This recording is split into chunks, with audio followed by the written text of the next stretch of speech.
Bismillahirrahmanirrahim. Innal hamdalillah nahmaduhu wa nasta'inuhu wa nastaghfiruh wa na'udzu billahi ta'ala min shururi anfusina wa min sayyiati a'malina. May yahdihillahu fala mudilla lahu wa may yudlil fala hadiyalah. Ashhadu an la ilaha illallah wahdahu la syarika lah wa ashhadu anna Muhammadan abduhu wa rasuluh. Allahumma salli wa sallim ala nabiyyina Muhammad wa ala alihi wa sahbihi wa man da'a bi da'watihi wa jahada bi jihadihi wa tamassaka bi sunnatihi ila yaumiddin. Allahumma anfa'na bima 'allamtana wa 'allimna ma yanfa'una wa zidna ilma. Subhanaka la 'ilma lana illa ma 'allamtana innaka antal alimul hakim. Allahumma amin. Alhamdulillah, kita bersyukur kepada Allah Subhanahu Wa Taala dapat kita bertemu lagi pada pagi ini dalam kelas hadis mingguan, dan insya-Allah pagi ini kita akan menyambung pelajaran kita. Kita akan melihat hadis yang kita baca pada minggu yang lepas dan minggu yang sebelum ini, iaitu berkenaan dengan 4 perkara yang Nabi memohon supaya diberikan perlindungan daripadanya. Baik, kita lihat hadis ini.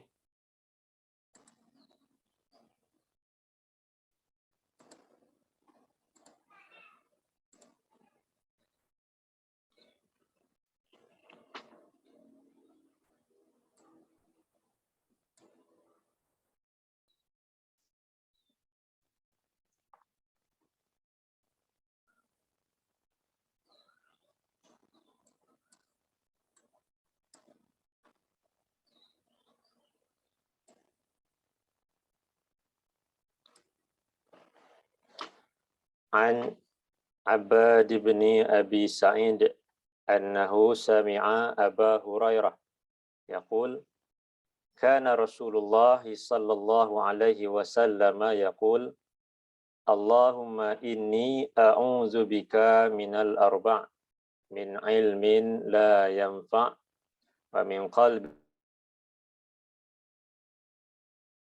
la tashba' wa min du'ain la yusma'.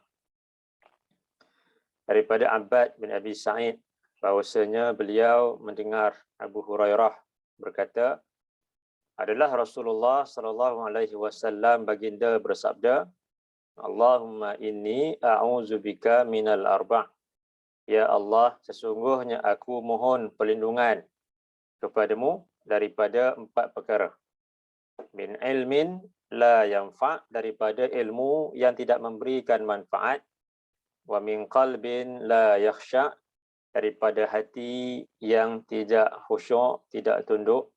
Wa min nafsin la tashba', daripada diri ataupun jiwa yang tidak kenyang atau puas. Wa min du'ain la yusma', dan daripada doa yang tidak didengari ataupun tidak diperkenankan. Dalam hadis ni, Nabi memohon perlindungan kepada Allah daripada 4 perkara, daripada ilmu yang tak berikan manfaat, daripada hati yang tidak khusyuk, daripada jiwa yang tidak kenyang atau puas, dan daripada doa yang tak didengar atau diperkenankan oleh Allah. Pada minggu-minggu yang sebelum ni, kita dah melihat 2 perkara, iaitu berkenaan dengan ilmu yang tak berikan manfaat, dan kemudian tentang hati yang tidak tunduk.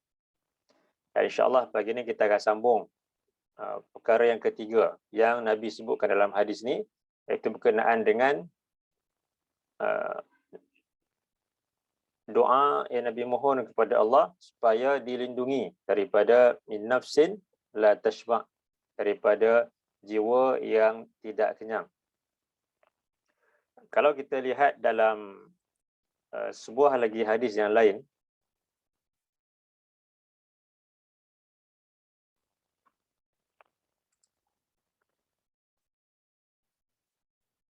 dalam Sahih Bukhari,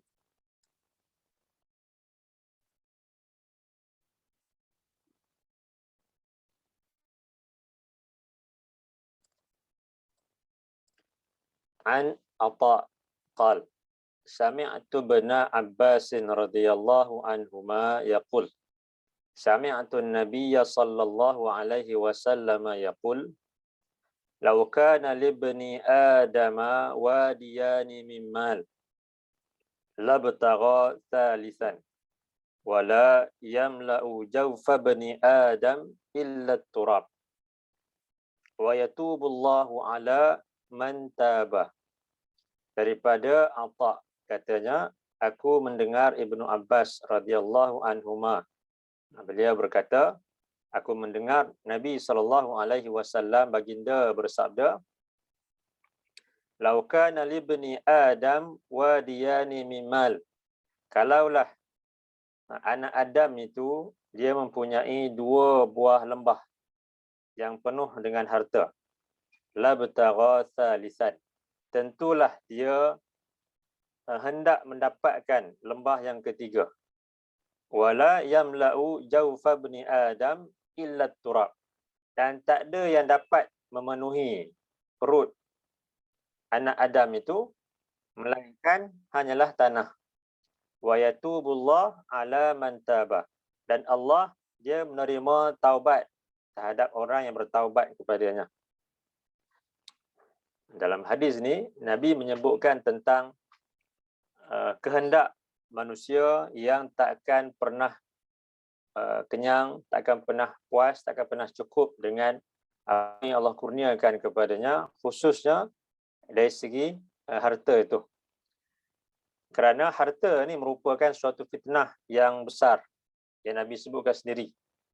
Bahawasanya inna likulli ummatin fitnah. Sesungguhnya bagi setiap umat itu ada fitnah yang Allah timpakan kepada mereka. Wa fitnatu ummati al-mal. Dan fitnah yang menimpa umatku adalah berkenaan dengan harta. Fitnah, ujian ataupun cubaan yang Allah timpakan kepada manusia itu pelbagai.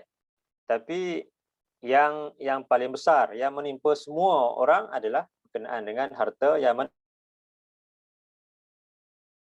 pernah puas, takkan pernah kenyang dengan harta yang dia ada, dan dia sentiasa akan menginginkan harta yang lebih banyak lagi daripada apa yang Allah kurniakan kepadanya, kecuali orang-orang yang benar-benar beriman kepada Allah dan berasa cukup dengan apa yang Allah kurniakan kepada mereka.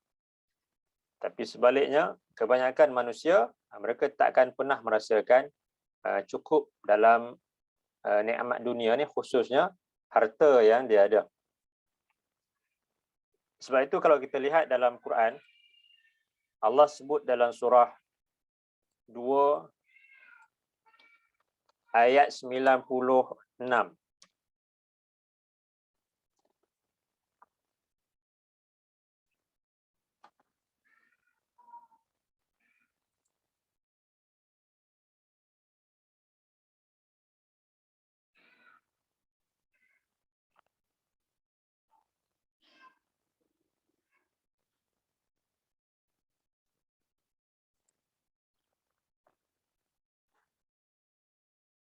A'udzu billahi minasy syaithanir rajim. وَلَتَجِدَنَّهُمْ أَحْرَصَ النَّاسِ عَلَى حَيَاةٍ وَمِنَ الَّذِينَ أَشْرَكُوا يَوَدُّ أَحَدُهُمْ لَوْ يُعَمَّرُ أَلْفَ سَنَةٍ وَمَا هُوَ بِمُزَحْزِحِهِ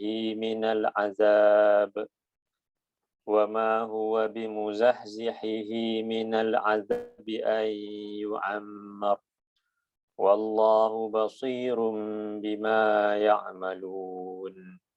Walatajidannahum akhrasan nasi ala hayatin wa minal lazina asyraku. Dan benar-benar pasti engkau mendapati mereka, itu golongan yang Allah berikan kepada mereka Alkitab itu, mereka itu manusia yang paling tamak kepada hidup dunia ni, yang paling inginkan supaya mereka dipanjangkan umur, kalau boleh sampai kepada 1000 tahun. Wa minal lazina asyraku. Bahagian mereka ni lebih cintakan dunia lagi daripada orang-orang yang musyrik. Yawaddu ahaduhum law yu'ammaru alfa sanah. Sebahagian mereka menghendaki kalaulah dia dipanjangkan umur selama 1000 tahun,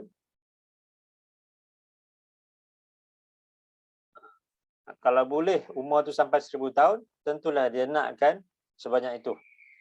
Wa ma huwa bimuzahzihihi minal azabi an yu'ammar. Sedangkan tidaklah umur yang panjang itu dapat untuk melepaskannya daripada azab neraka, walaupun dipanjangkan umur. Wallahu basirum bima ya'malun. Dan Allah itu dia maha melihat dengan apa yang mereka semua kerjakan. Jadi Allah sebutkan di kalangan manusia ni, ayat ni asalnya turun berkenaan dengan golongan ahlul kitab, yang mana mereka ni golongan ni walaupun ada panduan kitab daripada Allah, tapi mereka lah manusia yang paling cintakan kehidupan dunia ini, cintakan segala nikmat di dalamnya, enggan untuk meninggalkannya. Bahkan kecintaan kepada dunia itu lebih hebat lagi daripada sebahagian golongan yang musyrik. Dan kalaulah Allah berikan kepada mereka umur sampai 1000 tahun, tentulah itu yang mereka inginkan. Seperti mana yang Allah berikan kepada umat-umat yang terdahulu. Umat Nabi Nuh contohnya, yang umur mereka panjang. Tetapi umat akhir zaman ni, Nabi nyatakan, umru ummati bainas sitin wa sab'in. Umur umatku di antara 60 hingga 70 tahun. Jadi majoriti kalau tak sakit dan sebagainya, sihat, panjang umur pun Nabi kata kebanyakannya 60 hingga 70 tahun. Mungkin ada yang lebih tapi tak ramai di kalangan umat Nabi. Jadi umat akhir zaman ni Allah berikan umur yang pendek. Tetapi sebenarnya Allah berikan kelebihan kepada kita. Di mana umur yang pendek itu, walaupun dari segi bilangan tahunnya pendek jika dibandingkan dengan umat-umat yang terdahulu, tapi Allah berikan perkara yang lain kepada umat akhir zaman ini. Antaranya, setiap kebaikan yang dilakukan Allah akan lipat gandakan 10 kali ganda paling minimum, sampailah kepada 700 kali ganda, bahkan mungkin lebih lagi daripada itu. Dan kemudiannya Allah berikan hari seperti Lailatul Qadar, yang mana lebih baik daripada 1000 bulan. Jadi banyak kelebihan lain yang Allah berikan kepada umat akhir zaman ini. Cuma mungkin dari segi umur itu kurang dibandingkan dengan umat yang terdahulu. Dan golongan yang cintakan dunia, tujuan mereka kalaulah boleh nak dipanjangkan umur itu tidak lain disebabkan mereka sangat-sangat sayangkan segala nikmat, segala harta, khususnya harta yang Allah berikan kepada mereka di dunia ini. Kerana bila mereka meninggalkan dunia, maka harta yang mereka kumpulkan tak dapat untuk dibawa balik masuk ke dalam kubur, apatah lagi ke hari akhirat. Jadi sebab itu ketika hidup di atas dunia ni, mereka bersungguh-sungguh tumpukan kehidupan mereka hanyalah untuk mengumpulkan harta sebanyak-banyaknya dan untuk mereka nikmati dalam kehidupan dunia ni. Sedangkan bagi orang-orang yang beriman, mereka sedar dunia ni merupakan suatu tempat yang mana ia satu ibarat seperti ladang yang inilah peluang untuk kita bercucuk tanam dengan berusaha dengan sebaik-baiknya, supaya hasil nanti kita akan dapat, Allah akan bagi bukan sekadar di dunia saja, tapi hasil yang sebenar-benarnya yang Allah akan berikan lebih daripada apa yang kita usahakan itu adalah pada hari akhirat nanti. Di dunia ni Allah berikan kepada semua, sama ada kepada golongan yang kafir ke ataupun yang musyrik sekalipun, Allah bagi rezeki, bagi harta yang banyak, bagi kekuasaan, pengaruh, banyak lagi nikmat-nikmat yang lain. Tapi itu semua hanyalah sebagai suatu sunnatullah, suatu ketetapan daripada Allah yang Allah berikan kepada semua. Itu ketika di dunia. Tapi di hari akhirat nanti, bagi golongan yang cintakan dunia ni, kalaulah boleh umur panjang nak sampai 1000 tahun, hari ini golongan yang cintakan dunia, di hari akhirat nanti mungkin tak ada bahagian buat mereka pada hari akhirat. Jadi sebab itu Allah peringatkan banyak kali dalam Quran, begitu juga dalam hadis Nabi. Nabi peringatkan kepada kita tentang fitnah yang besar yang menimpa umat Nabi ini adalah harta ataupun kesenangan dunia. Dalam hadis yang lain, kalau kita tengok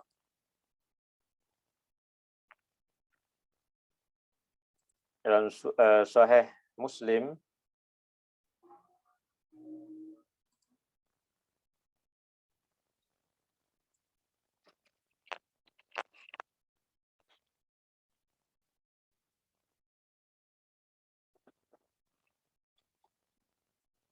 an Abi Hurairah anna Rasulullah sallallahu alaihi wasallam qala qalbu syaikhi syabun ala hubbi ithnataini tulul hayati wa hubbul mali. Daripada Abu Hurairah bahwasanya Rasulullah sallallahu alaihi wasallam baginda bersabda, qalbu syaikhi, hati seorang yang tua, yang berumur itu, syabun, akan sentiasa muda, ala hubbis nataini, dalam kecintaannya kepada dua perkara. Tulul hayati, itu panjang umur, wa hubbul mali, dan cintakan harta. Dan Nabi SAW sebutkan, seorang yang tua, yang berumur, hatinya walaupun mungkin dari segi luarannya dia tua, beruban dan sebagainya, tapi hatinya itu perkara ini, iaitu kecintaan kepada dua perkara ini. Yang pertamanya tulul hayah, panjang umur. Seperti yang Allah sebut dalam surah 2 tadi, ayat 96, kalaulah boleh dipanjangkan umur sampai 1000 tahun, tentulah itu yang mereka mahukan. Tulul hayah, panjang umur, wa hubbul mal, dan cintakan harta. Kerana orang yang nak panjang umur itu tak lain, sebabnya adalah disebabkan dia cintakan harta itu. Jadi sebab itu dalam hadis yang utama yang kita baca, Nabi mohon perlindungan kepada Allah daripada jiwa yang tidak pernah kenyang, yang tidak pernah puas dengan apa yang dia dapat ketika di dunia ni. Kerana itu memang merupakan fitrah bagi manusia, yang mana dia akan sentiasa nak supaya umurnya panjang, dan dia akan sentiasa cintakan harta itu. Melainkan golongan yang benar-benar beriman kepada Allah, mereka sedar tentang hakikat kehidupan dunia, dan juga hakikat harta yang Allah berikan itu sebenarnya bukanlah milik mereka, tetapi sebenarnya suatu alat untuk mendapatkan ganjaran yang lebih besar daripada Allah pada hari akhirat nanti. Kemudian kalau kita lihat dalam satu lagi hadis,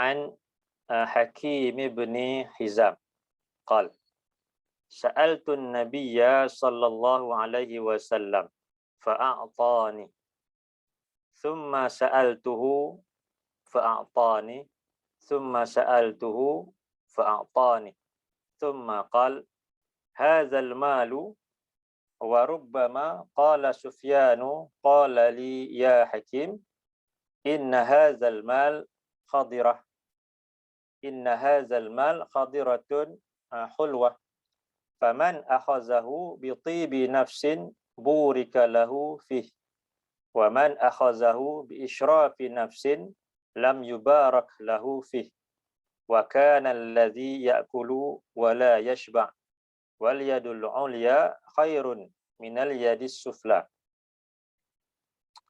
Daripada Hakim bin Hizam katanya, aku bertanya Nabi SAW, atau aku meminta sesuatu daripada Nabi SAW, kemudian baginda memberikan kepadaku. Summa sa'altuhu fa'atani, kemudian aku meminta kepadanya lagi, lalu baginda berikan kepadaku.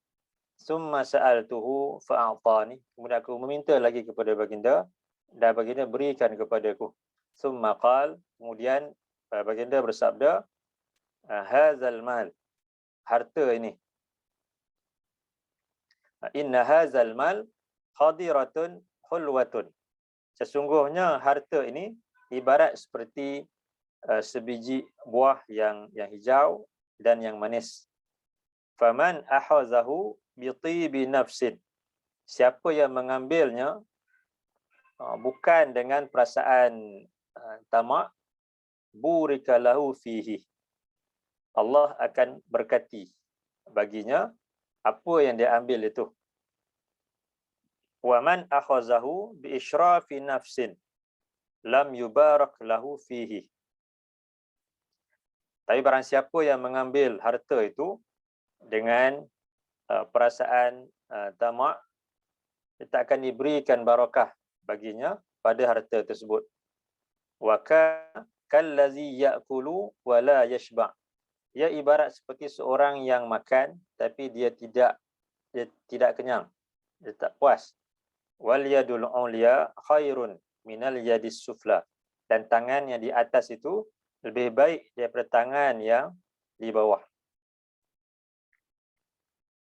Daripada hadis ini, Nabi memberikan nasihat kepada Hakim bin Hizam.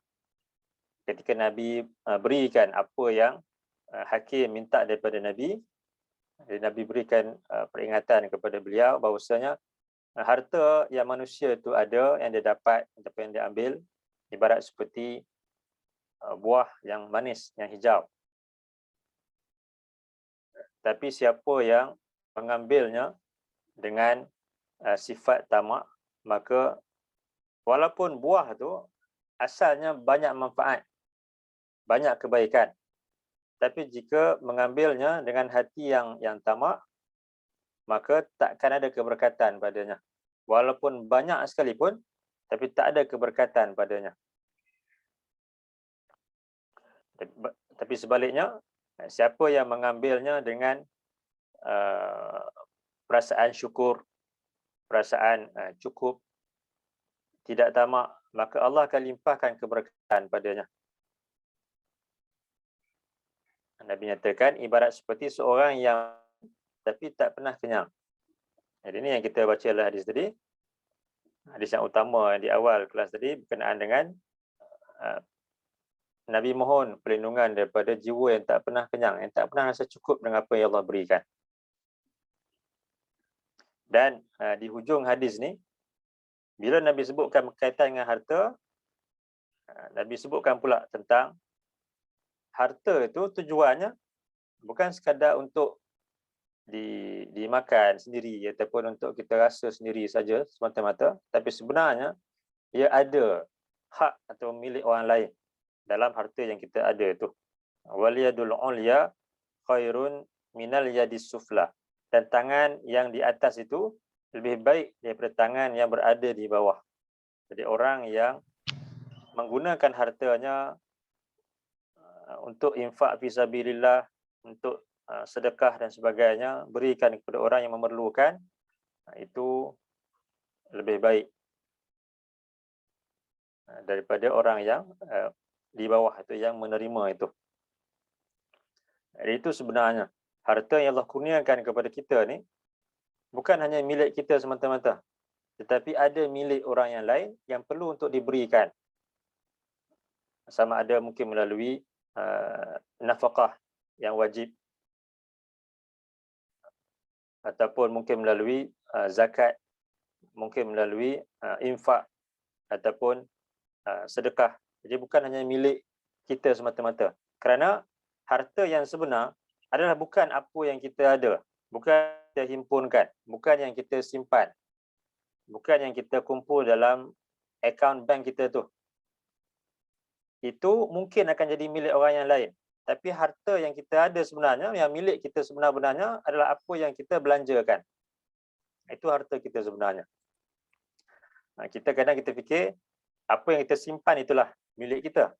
Tapi sebenarnya apa yang kita simpan itu ia akan jadi milik orang yang lain. Tetapi milik kita sebenarnya apa yang kita belanjakan. Kalau kita lihat dalam sebuah lagi hadis,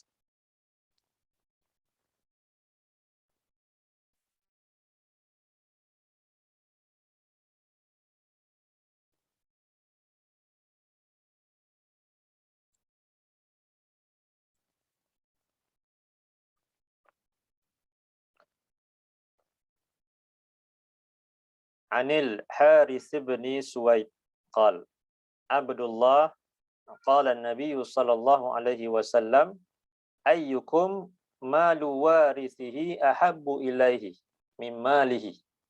Qalu ya Rasulullah ma minna ahadun illa maluhu ahabbu ilaihi. Qala fa inna malahu ma qaddama wa malu warithihi ma akhara. Daripada Haris bin Suwaid katanya, kata Abdullah, Nabi SAW baginda bersabda, ayyukum malu warithihi ahabbu ilaihi min malih. Siapakah di antara kamu yang dia cintakan ataupun dia sukakan harta milik warisnya lebih daripada hartanya sendiri? Ada tak di kalangan kamu yang dia sukakan, yang dicintakan harta yang ada pada warisnya lebih daripada apa yang dia sendiri miliki? Qalu, lalu kata para sahabat, ya Rasulullah, ma minna ahadun illa maluhu ahabbu ilaih. Tak ada seorang pun daripada kami, melainkan tentulah dia sukakan, dia cintakan harta yang ada padanya lebih daripada harta yang ada pada orang lain, pada warisnya. Kerana harta yang ada pada dia, itulah yang dapat dia gunakan. Dan apa yang ada pada warisnya, itu milik waris dia. Belum tentu lagi dia dapat gunakan, dia dapat rasa harta tersebut. Kemudian Nabi nyatakan, qala fa inna ma lahu ma qaddama. Maka sesungguhnya hartanya yang sebenar adalah apa yang dia telah belanjakan, iaitu pada jalan Allah. Wa malu warithihi ma akhara. Dan harta milik warisnya adalah apa yang dia tinggalkan sesudah kematiannya. Jadi kalau kita lihat di sini, Nabi mengajarkan kepada para sahabat bahawasanya harta yang sebenar itu adalah apa yang dia belanjakan. Apa yang dia belanjakan. Dan apa yang dia simpan ataupun tinggalkan nanti, itulah yang menjadi milik warisnya. Jadi kalaulah ada manusia yang bersungguh-sungguh ketika di dunia ni, mengumpulkan harta, kerja siang malam, nak himpunkan harta banyak-banyak,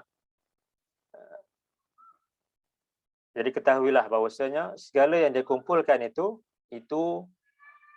belum lagi dalam ketika dia berusaha mengumpulkan harta yang banyak itu, kemudian tiba-tiba dia meninggal dunia, jadi segala harta yang banyak itu menjadi milik orang yang lain. Tapi sebaliknya, Hartanya yang sebenar ialah apa yang dia ada dan kemudian dia belanjakan pada jalan Allah, maka itulah miliknya yang dia akan dapat pada hari akhirat nanti khususnya. Jadi setiap yang dia belanjakan pada jalan Allah akan dilipat gandakan sampai kepada 700 kali ganda. Dan kemudian kalau kita lihat dalam surah 28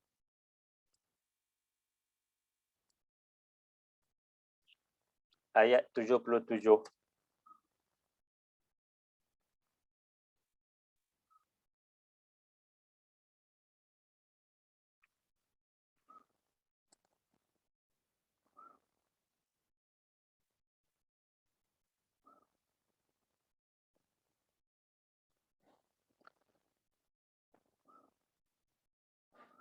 A'udzu billahi minasyaitonir rajim.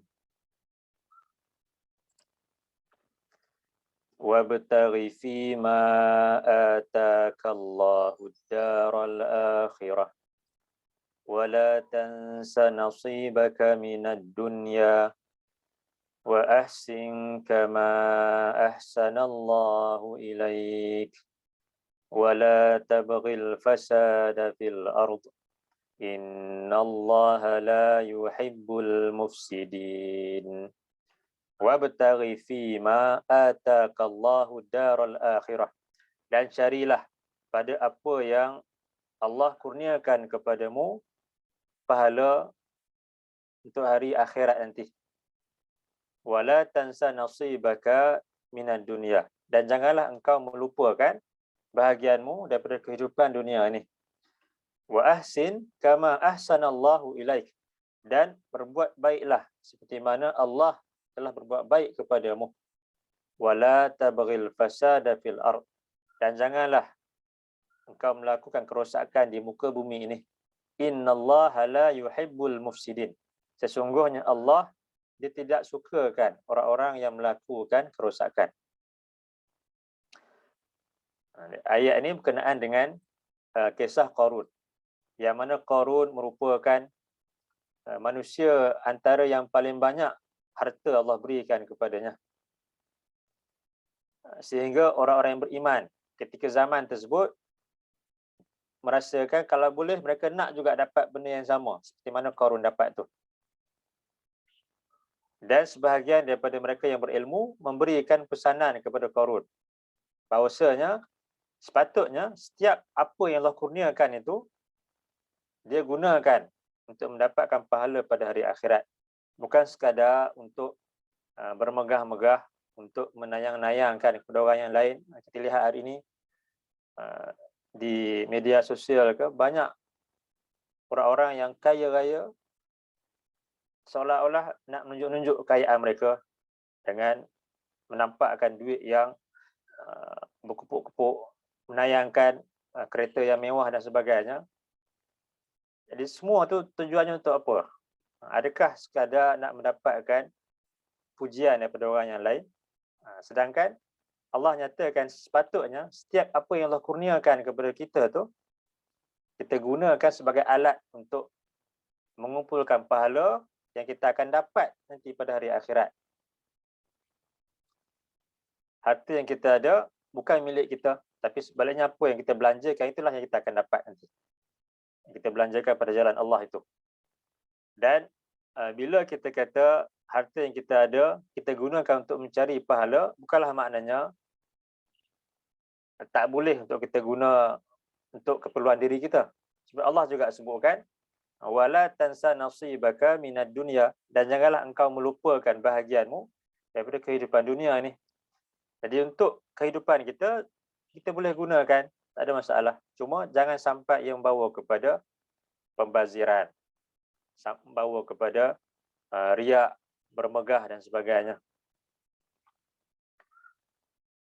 Bukanlah bila Allah perintahkan supaya kita ini infak fisabilillah, maknanya tak boleh untuk kita gunakan untuk keperluan kita. Jadi kita gunakan untuk keperluan kita yang sekadarnya. Janganlah sampai berlebih-lebihan, bermewah-mewah, membawa kepada pembaziran pula. Wa ahsin kama ahsanallahu ilaik, dan berbuat baiklah sebagaimana Allah berbuat baik kepadamu. Wala tabghil fasada fil ard, dan janganlah kamu melakukan kerosakan di muka bumi.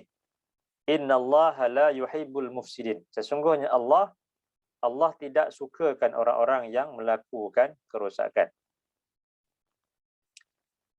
Ini peringatan daripada golongan yang beriman ketika zaman Nabi Musa itu kepada Qarun, ketika dia bermegah-megah dengan harta yang dia ada, yang akhirnya kita tahu kisah Qarun ini, walaupun kekayaan yang banyak itu asalnya dicemburui oleh orang yang lain. Kalau kita lihat dalam surah yang sama ni, surah 28 ayat 79, fa kharaja ala qaumihi fi zinatih, lalu Qarun keluar bertemu dengan kaumnya dengan memakai segala perhiasannya. Qala allazina yuriduna alhayata ad-dunya ya laita lana misla ma utiya Qarun. Orang-orang yang menginginkan kehidupan dunia mengatakan, alangkah baiknya kalaulah kita ni dikurniakan dengan apa yang diberikan kepada Qarun itu. Innahu lazu khazzin azim, sesungguhnya dia benar-benar mendapat bahagian ataupun keuntungan yang besar yang Allah berikan kepadanya. Jadi ini sifat yang ada pada Qarun. Menayang-nayangkan harta bendanya, nak menunjuk-nunjuk kepada kaumnya. Dan sifat ini diwarisi oleh sebahagian umat Islam pada hari ini yang tak berhenti menunjuk-nunjukkan apa yang mereka ada kepada orang yang lain. Sedangkan golongan yang berilmu mengatakan, wa qala allazina utul ilma wailakum sawabullahi khair. Orang-orang yang diberikan dengan ilmu mengatakan, celakalah kamu, ganjaran daripada Allah itu lebih baik.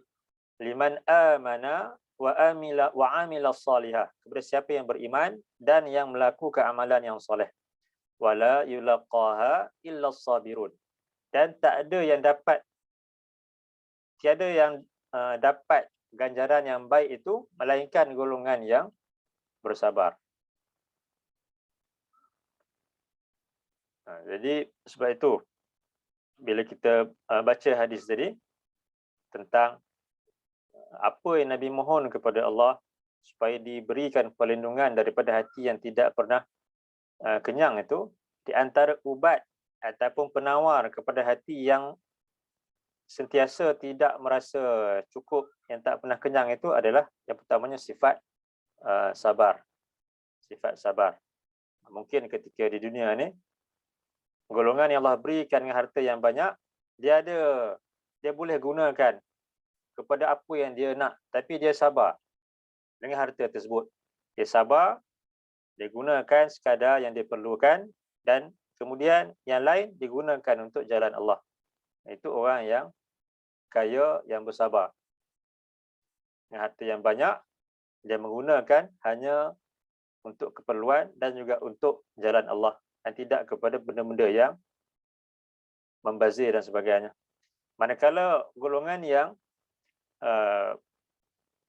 mungkin susah, yang kurang dari segi hartanya, juga bersabar dengan ujian yang Allah berikan, kerana mudah-mudahan dengan sabarnya itu Allah akan gantikan dengan ganjaran yang besar pada hari akhirat nanti.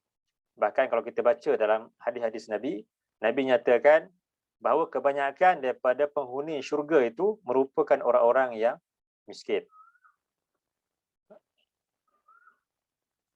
Jadi sifat sabar itu yang akan dapat untuk menjadi ubat ataupun penawar kepada jiwa yang tidak pernah puas ataupun kenyang. Itu bagi orang yang kaya, bersabar dengan harta yang dia ada, gunakan dengan sepatutnya. Manakala bagi orang yang kurang, yang miskin, dia bersabar dengan ujian tersebut, mudah-mudahan Allah berikan pahala yang besar untuknya dan ganjaran pada hari akhirat nanti.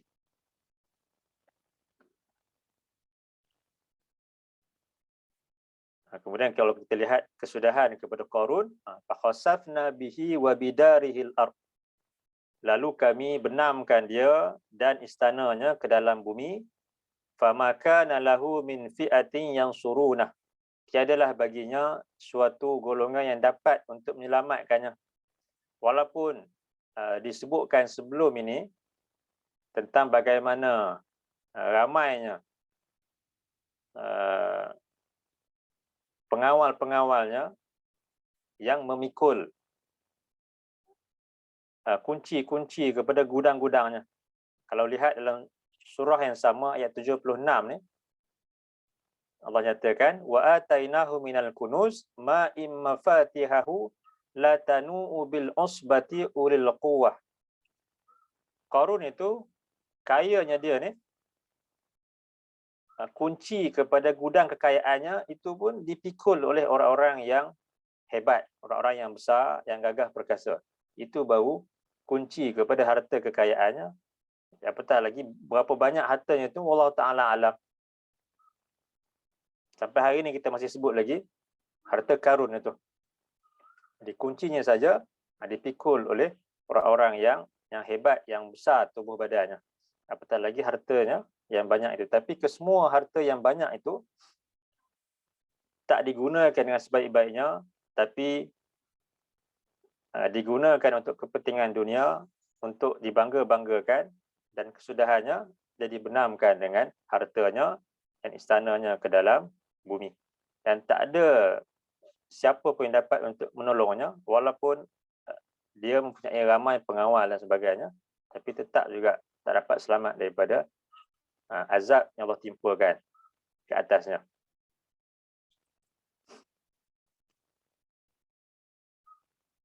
Dan bila kita sebut tentang harta yang banyak ini, Nabi tidaklah sampai melarang seorang itu untuk menjadi kaya. Cuma seseorang itu dia mesti sedar harta yang banyak itu yang Allah berikan kepadanya, jangan sampai menjadikan dia ni seorang yang engkar kepada Allah. Seorang yang berbangga, bermegah-megah dengan apa yang dia ada. Sedangkan sepatutnya apabila dia diberikan dengan harta yang banyak itu, dia gunakan dengan sebaik-baiknya. Tak ada larangan pun daripada Allah, daripada untuk menjadi orang yang kaya. Cuma Nabi berikan pesanan kepada para sahabat baginda. Antaranya kalau kita lihat dalam Sunan Ibni Majah,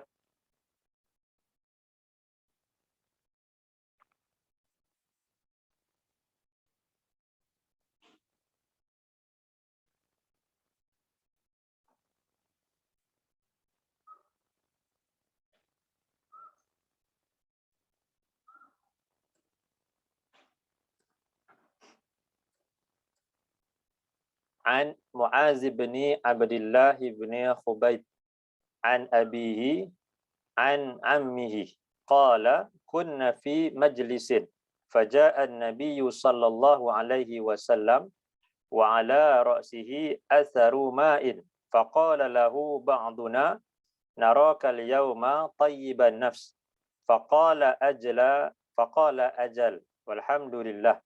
ثم أفاض القوم في ذكر الغنى فقال لا بأس بالغنى لمن اتقى والصحة لمن اتقى خير من الغنى وطيب النفس من النعم.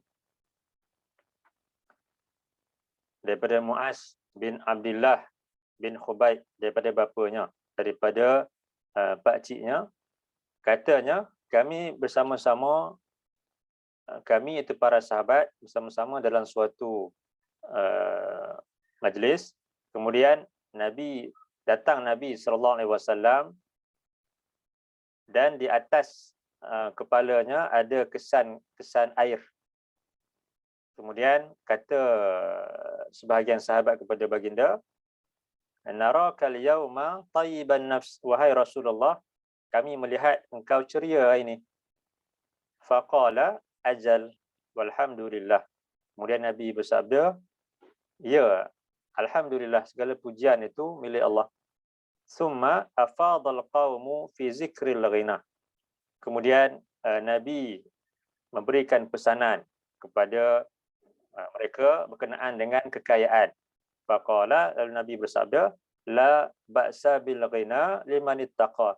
tak ada sebarang kesalahan untuk menjadi kaya bagi orang yang bertakwa.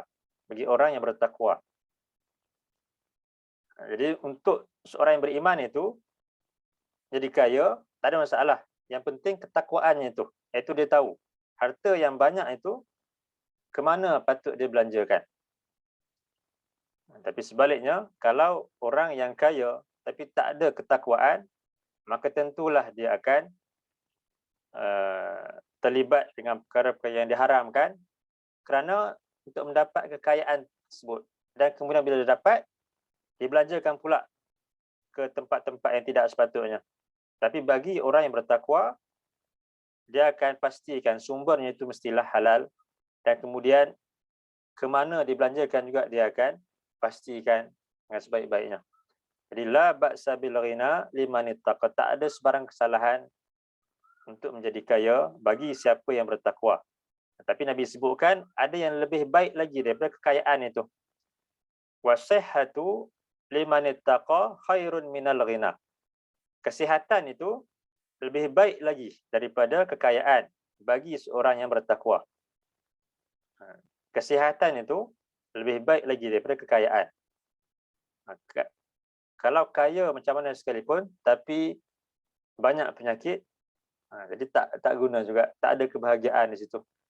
Sebab tu Nabi kata kesihatan itu lebih baik lagi daripada kekayaan bagi seorang yang bertakwa. Wa tibun nafsi minan na'am, dan ceria itu merupakan sebahagian daripada kurniaan Allah.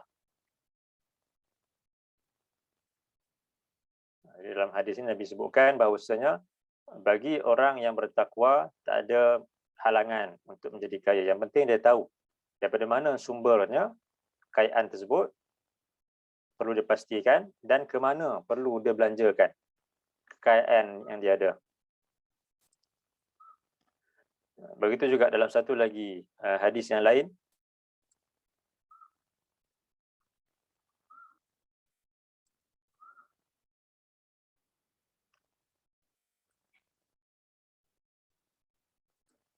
wa an Amr bin al-As qal, daripada Amru bin al-As katanya, arsala ila Rasulillah sallallahu alaihi wasallam. Rasulullah mengutuskan seorang kepadaku dengan satu pesanan, anijma' alaika silahaka wa thiyabaka summa tini. Engkau datanglah kepadaku, bertemu denganku dengan pakaian, persediaan dan juga senjata. Itu pakaian peperangan, baju perang dan senjata.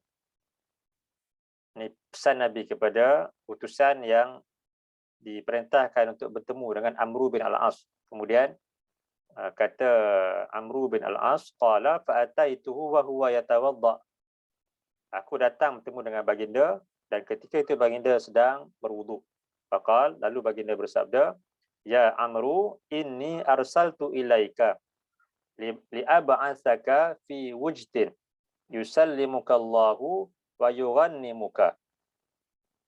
Wahai Amru, sesungguhnya aku hendak mengutuskan engkau dalam suatu misi ini, dan mudah-mudahan Allah memelihara engkau, memberikan kesejahteraan kepada engkau, dan memberikan ghanimah kepada engkau.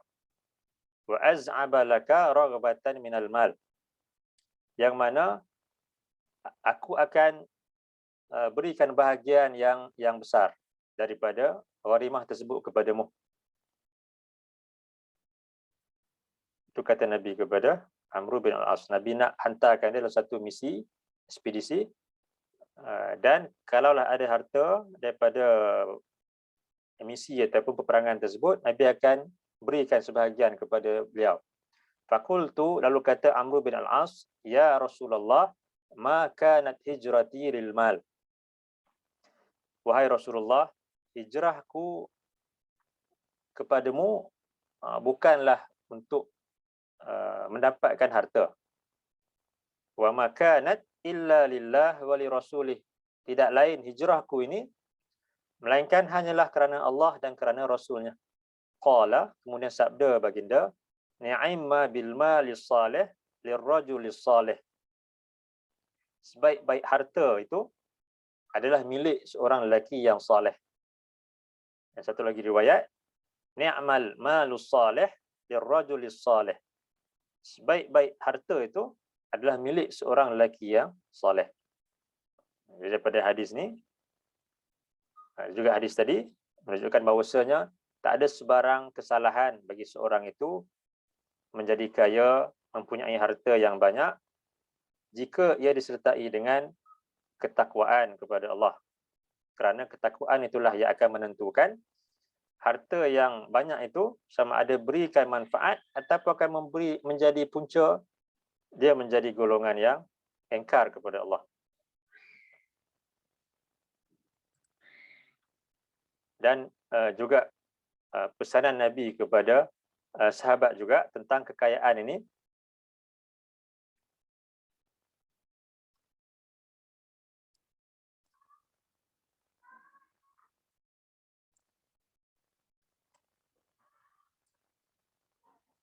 An Abi Hurairah an Nabi sallallahu alaihi wasallam qala laisal ghina an kasratil arad. Bukanlah kekayaan itu dengan kayanya banyaknya harta. Walakinnal ghina ghinan nafs. Akan tetapi kekayaan itu adalah kaya jiwa, iaitu merasa cukup dengan apa yang Allah berikan kepadanya. Ada kita sebut tadi ubat ataupun penawar kepada jiwa yang tak pernah kenyang, yang tak pernah cukup. Yang pertama adalah sifat sabar. Sifat sabar. Kemudian yang keduanya, kalau kita lihat dalam hadis ini Nabi sebutkan, adalah kaya jiwa. Kaya jiwa itu maksudnya perasaan qanaah, merasa cukup dengan apa yang Allah berikan. Dan hadis ini kita boleh baca dengan sebuah lagi hadis yang menyebutkan tentang sifat qanaah, iaitu merasa cukup dengan apa yang Allah berikan.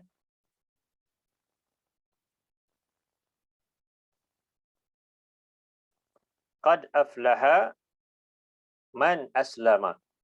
Benar-benar beroleh kejayaan siapa yang memeluk Islam, wa ruziqa kafafan, dan dia diberikan rezeki oleh Allah dengan rezeki yang cukup.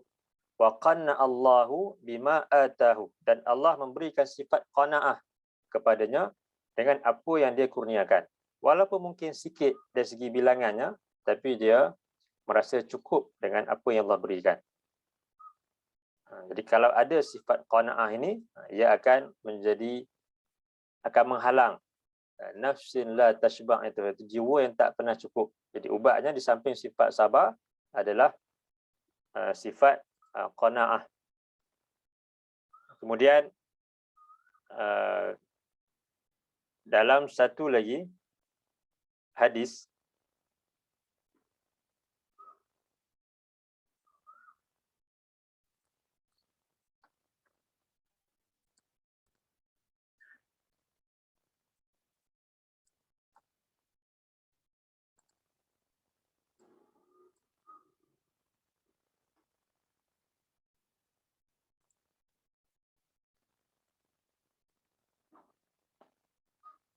unzuru ila man huwa asfala minkum wa la tanzuru ila man huwa fawqakum fahuwa ajdaru alla tazdaru ni'matallahi alaikum. Unzuru, lihatlah kamu, ila man huwa asfala minkum, kepada orang yang lebih rendah daripada kamu, iaitu mungkin lagi lebih miskin daripada kamu, lebih susah daripada kamu, yang lebih banyak kurang nikmatnya daripada kamu, nikmat dunia ni. Wala tanzuru ila man huwa fawqakum, dan janganlah kamu melihat kepada orang yang di atas kamu, iaitu orang yang lebih kaya daripada kamu, yang lebih banyak nikmat dunia ni daripada kamu. Fahuwa ajdaru alla tazdaru ni'matallahi alaikum, kerana itu lebih baik, lebih tepat untuk menjadikan kamu ini tidak meremehkan nikmat Allah ke atas kamu. Dalam hadis ni, Nabi nak mengajarkan tentang sifat kita bersyukur dengan apa yang kita ada. Sabar, qanaah dengan kita bersyukur. Dan cara untuk kita bersyukur dengan nikmat yang kita ada, dengan kita melihat kepada orang yang di bawah kita, yang lebih kurang daripada kita dari segi nikmat dunia tu. Jangan kita melihat kepada orang yang lebih banyak hartanya daripada kita, lebih banyak nikmat dunianya, kerana itu akan menjadikan kita ni tidak bersyukur dengan apa yang kita ada. Jadi sebab itu kalau kita lihat dalam Quran, Allah sebut dalam surah 2 ayat 172.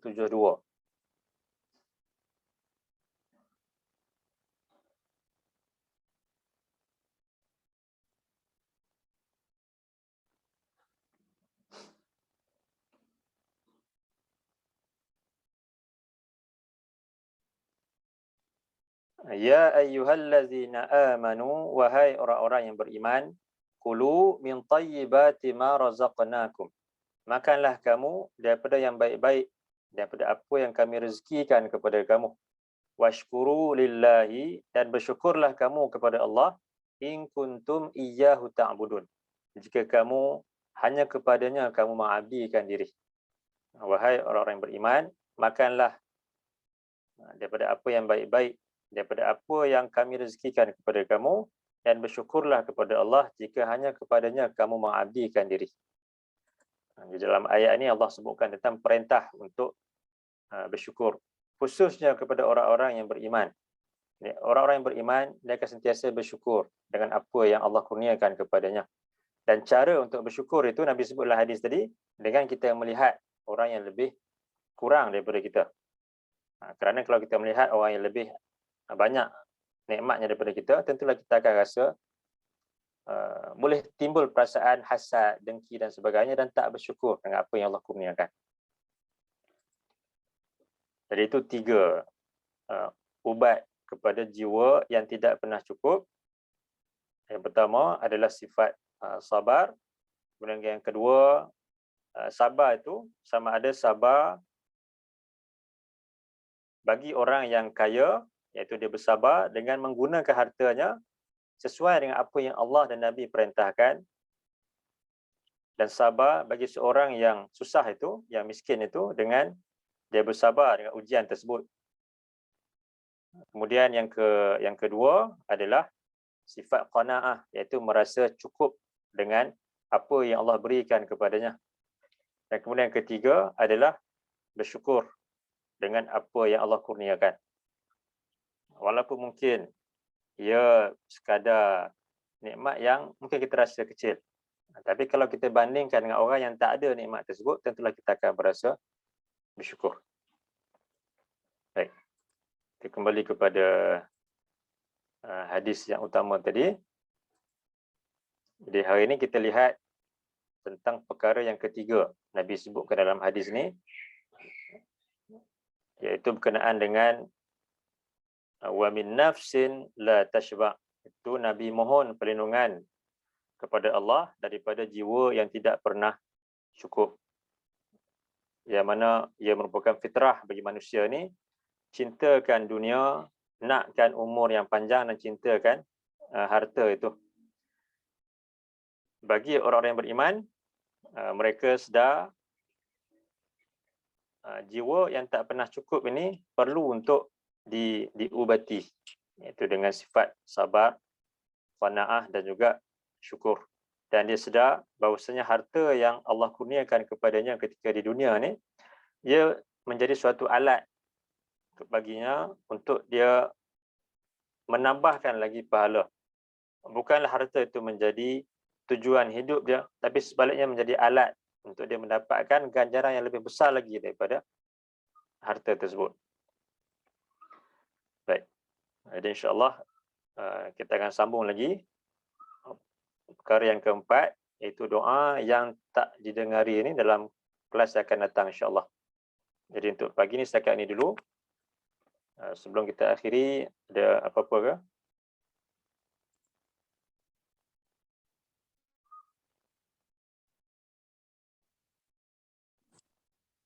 Alhamdulillah jelas Ustaz. Syukran. Alhamdulillah. Ada soalan Ustaz?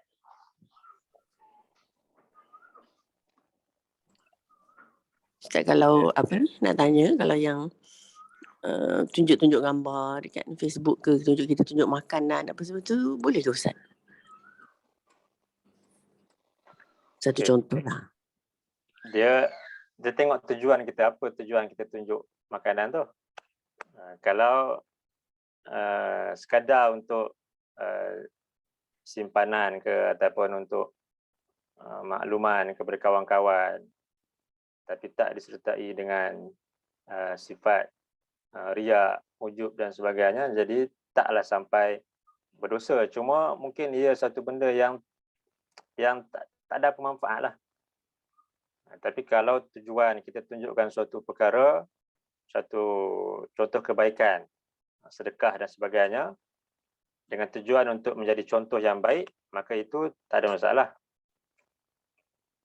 Jadi yang dilarang itu menunjuk-nunjuk tanpa tujuan ataupun dengan tujuan yang salah untuk mendapatkan perhatian, pujian dan sebagainya.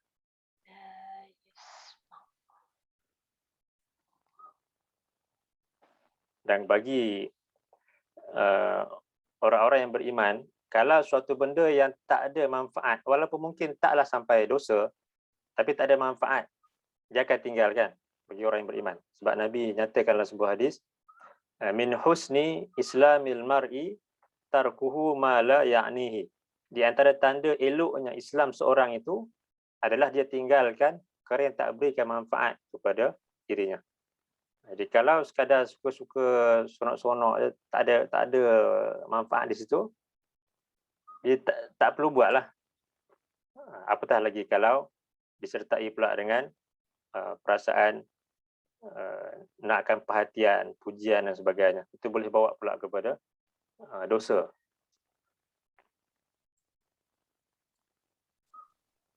Baik Ustaz, jazakallah khairan. Okay, iya.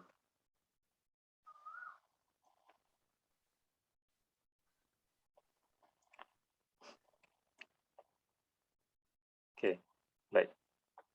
Jadi kalau tak ada apa-apa lagi, setakat itu dulu untuk pagi ini. Jadi mudah-mudahan dapat kita ambil manfaat dari apa yang kita baca tadi, daripada ayat-ayat Allah dan juga daripada hadis-hadis Nabi ini. Dan insya-Allah kita akan sambung dan kelas akan datang. Dan sebelum kita akhiri, jadi seperti yang saya umumkan pada minggu yang lepas, insya-Allah kita akan adakan kelas program Madrasah Ramadan pada bulan Ramadan yang tak lama lagi dah. Jadi bagi siapa yang berminat, boleh berhubung dengan Puan Anwar Shikin untuk bertanya dengan lebih lanjut tentang program tersebut. Begitu juga siapa yang ingin memberikan sumbangan infak ataupun zakat untuk sempena bulan Ramadan, boleh juga berhubung dengan Puan Anwar Shikin, insya-Allah. Di samping mungkin kita menjadi peserta, boleh juga kita ni menjadi penaja pula kepada peserta yang mungkin kurang kemampuan untuk sertai tapi ingin belajar. Bagi kita yang mungkin ada, kita sendiri mungkin kita tak sempat sertai, jadi kita boleh taja orang yang lain. Mudah-mudahan dengan cara itu kita juga akan dapat pahala yang sama dengan niat kita bersedekah kepada orang yang ingin untuk mempelajari Al-Quran itu, insya-Allah. Jadi setakat itu dulu untuk pagi ini. Kita akan sambung lagi dalam kelas akan datang. Aqulu qawli hadza wa astaghfirullahal azim li wa lakum. Allahumma ja'al hadza jam'ana jam'an marhuma wa tafarruqana min ba'dihi tafarruqan ma'suma. Allahumma inna na'udzubika minal baras wal junun wal juzam wa min sayyi'il asqam. Allahumma inna nas'aluka ilman nafi'a wa rizqan tayyiba wa amalan mutaqabbala. Allahumma inna na'udzubika min ilmin la yanfa' wa min qalbin la yakhsha' wa min nafsin la tashba' wa min du'ain la yusma'. Subhanakallahumma wa bihamdika asyhadu an la ilaha illa anta astaghfiruka wa atubu ilaik. Wa sallallahu ala nabiyyina Muhammad wa ala alihi wa sahbihi wa sallam. Walhamdulillahi rabbil alamin. Allahumma amin. Assalamualaikum warahmatullahi wabarakatuh. Waalaikumsalam warahmatullahi wabarakatuh. Waalaikumsalam warahmatullahi wabarakatuh. Jazakallah khairan Ustaz. Iya.